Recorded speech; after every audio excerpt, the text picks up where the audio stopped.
The dark truth behind the implosion of OceanGate's Titan submersible. Beneath the waves where daylight fades and darkness prevails, one day, some courageous souls decided to unlock the secrets of the deep. They were seeking the spectral remains of the Titanic, a journey that promised adventure and revelation, but ended in heartbreak and loss. But beyond the tragedy, profound questions arise. What really happened? And on the other hand, what are the implications for the future of deep-sea exploration? Are there better safety measures to protect those who dare to explore the ocean's depths? Well, this will stun you. Tragedy at sea. Everything started when the OceanGate Titan submersible embarked on a risky journey to investigate the shattered remains of the tragic Titanic shipwreck.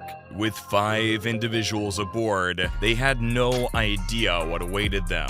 The submersible, constructed from cutting-edge materials such as carbon fiber and titanium, could discover previously unknown facts about the ocean's depths. But as the adventure got underway, optimism gave way to misery. After an hour and 45 minutes into the dive, all communication with the surface was abruptly disconnected, resulting in an uncomfortable quiet throughout the expedition.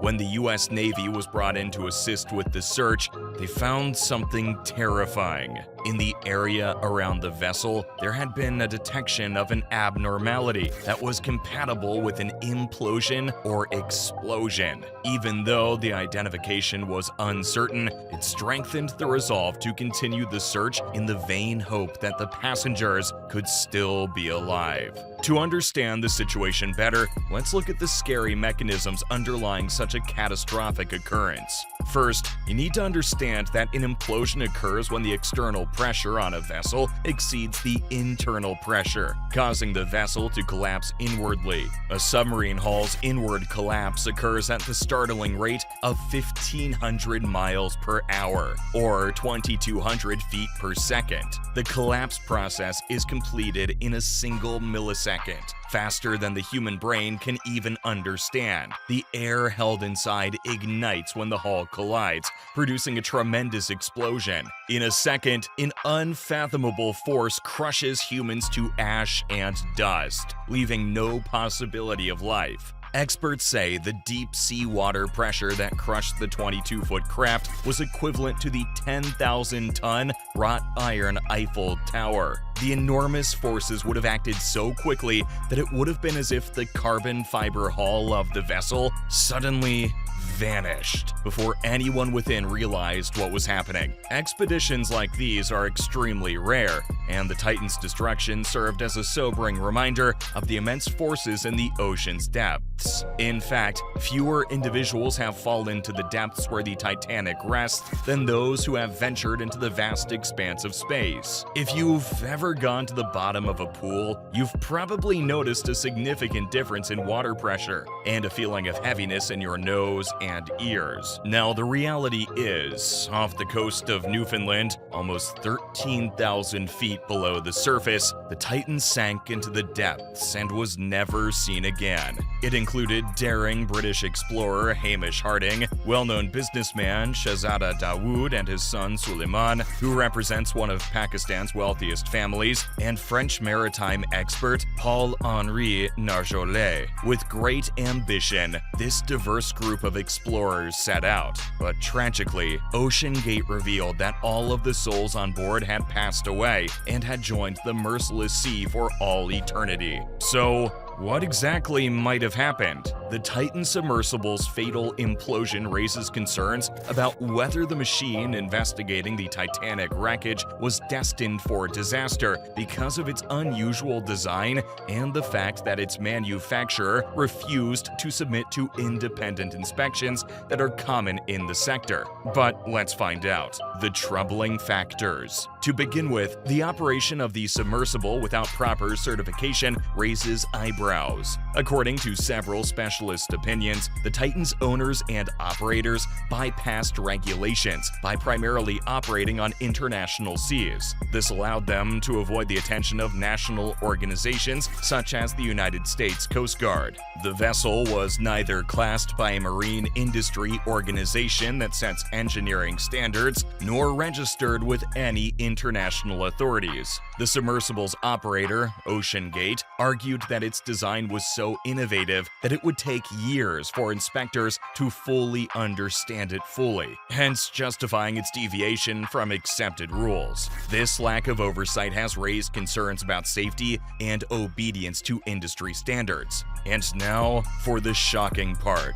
In 2021, OceanGate Expeditions Titan, owned and operated by them, began carrying tourists to the Titanic. It received attention for having a design that deviated from more conventional spherical cabin spaces and all-titanium construction by having a carbon fiber composite hull and an extended chamber for crew and passengers. According to experts, most submarines have a spherical cabin where passengers sit because the water pressure is applied uniformly throughout. The Titan's chamber was shaped more like a big, elongated tube.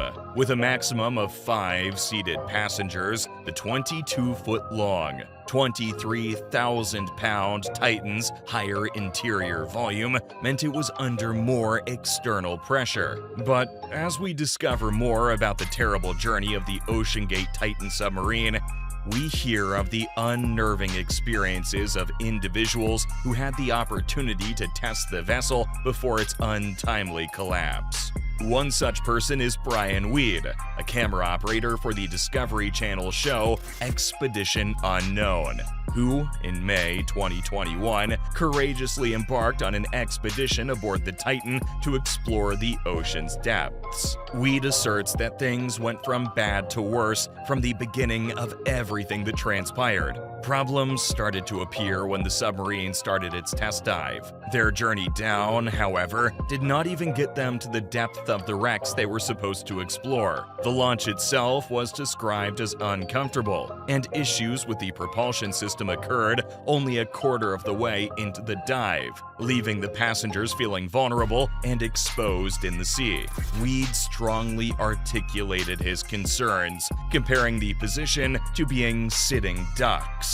The fact that these problems occurred only 2 months before the dives were supposed to take place aboard the Titan is truly unsettling. Initially intended to take part in those first dives, Weed couldn't help but worry. But that's not all. He found that the door to the submersible was locked from the outside, leaving him with the disturbing feeling that there may not even be a way out if they were at the surface. Weed's experiences provided insight into the potential risks and shortcomings in the submersible's design and operation. Recently, new images of the Titan submarine's damaged parts have surfaced, raising the possibility that it was unprepared for launch. Following the implosion, the submersible's wreckage was carried ashore, and the Canadian vessel, Horizon Arctic's cargo of wreckage, was discharged at the Canadian Coast Guard port in St. John's, Newfoundland.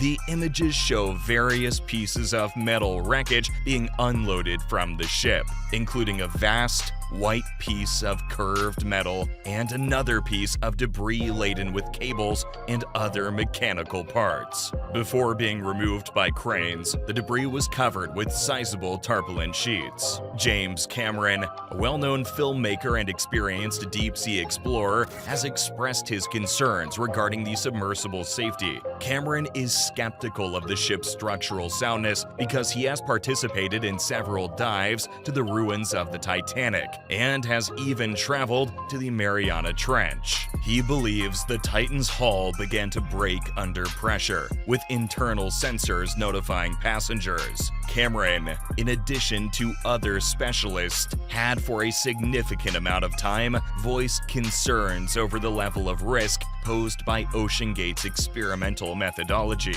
and urged the company to obtain a standard certification. Unfortunately, no one paid attention to these cautions, and Cameron turned down CEO Stockton Rush's offer to dive with the submarine this season. The cause of the implosion is unknown, but Cameron believes critics were correct in their concerns regarding the carbon fiber and titanium hull. According to him, a hull with such a design might experience delamination and microscopic water infiltration, which would eventually cause gradual failure. And the fact that OceanGate chose to reject these warnings is quite concerning, since it demonstrates a lack of commitment to prioritizing safety while deviating from established practices. While many submarines are outfitted with numerous self-rescue mechanisms that provide many layers of redundancy, the Titan sadly lacked such extensive safeguards. It was unlike other submarines in that it couldn't separate the passenger sphere from the rest of the craft, allowing it to float to the surface in an emergency. Experts were concerned about the limited ability to self-rescue. As Goldfinger correctly pointed out, overconfidence in oneself and dependence on an unprepared vessel mirrored the mindset that contributed to the Titanic's fatal demise. Moreover, the delay in disclosing important details makes the narrative much more intriguing. According to the Wall Street Journal, the U.S. Navy aimed to keep its submarine detection capabilities secret, contributing to the initial lack of media attention to the incident. As a direct result, the general public was held in the dark, and very few specifics were provided regarding the precise nature of the identified anomaly and the implications of this finding. Given the hazy timing of events, we wonder if the U.S. Navy responded quickly after learning of the Titan submarine's implosion. Although a Navy official reported that the Navy quickly alerted rescuers when the implosion was discovered, the delay in making the information public has understandably led to skepticism and fueled speculation. Safety concerns on deep-sea exploration. Deep-sea exploration has experienced a significant setback due to the Titan submersible's catastrophic implosion. What, though, does this imply for future marine explorations? This terrible occurrence has sparked critical conversations on the importance of safety precautions and regulations in undersea exploration. It has underscored the necessity for appropriate training and certification for people who dare to journey into the ocean's depths and highlighted the risks connected with citizen exploration. Moreover, due to this occurrence, there have been requests for increased research into how external pressure might impact submarines and other vessels operating in deep water. Beyond the industry, this tragedy's effects also influence the larger community of deep-sea explorers and the close friends and loved ones of those who perished. The Titan submarine's failure has left an indelible mark on the area of deep-sea exploration.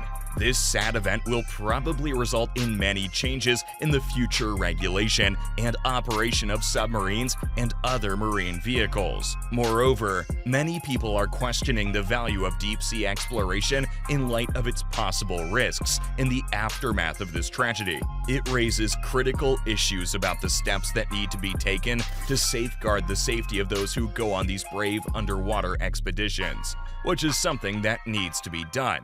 So, does this mean we should abandon our thirst for knowledge and exploration? Or should we embrace these challenges, forging a path towards safer and more enlightened discoveries? Comment what you think down below. Thanks for watching. Remember to leave a like and subscribe. Don't forget to turn on the notification bell for more amazing videos.